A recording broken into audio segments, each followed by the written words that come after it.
Hi mga preni! Simpleng sangkap, dulot ay sustansya at sarap. At isishare ko lang sa inyo ang teknik ko para mas mabilis itong palambutin na hindi mo kailangang lutuin pa ng isang oras. Paano nga ba ang proseso ko ng pagluluto nito? Ibinabad ko lang ang munggo overnight, about 8 hours. Ayan, tingnan nyo malambot na ito. Kaya nang durugin ng daliri, hugasan at i-drain. Ililipat ko ito sa saucepan at lagyan ng tubig na saktong nakalubog ang mga munggo. Set over medium heat at lutuin ng 20 minuto. I-check lang natin at haluin pa minsan-minsan para pantay ang pagkakaluto.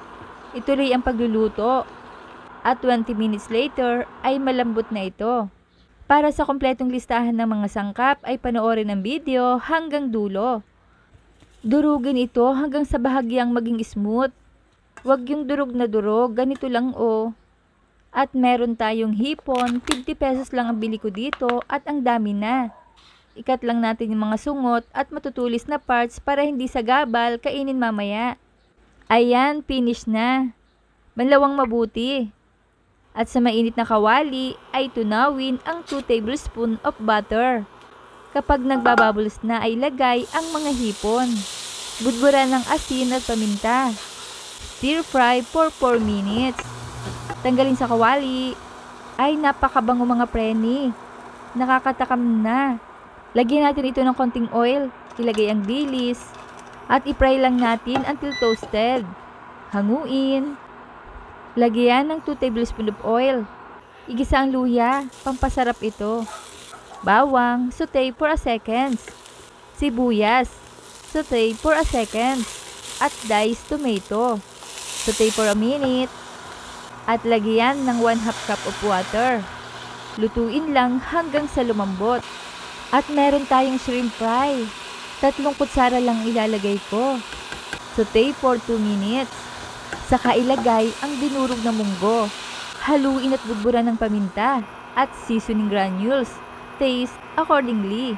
Lagyan ng 1 liter of hot water or tap. Pakuluan ito over medium heat. Ayan, kumukulo na. Lagyan natin ng long green chili na talaga nga namang mahaba.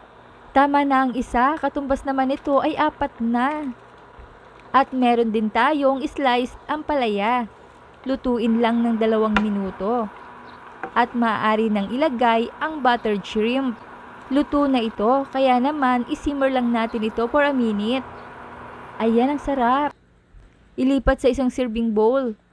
Dahil gaya ng lagi kong ginagawa, syempre, laging may tikiman time.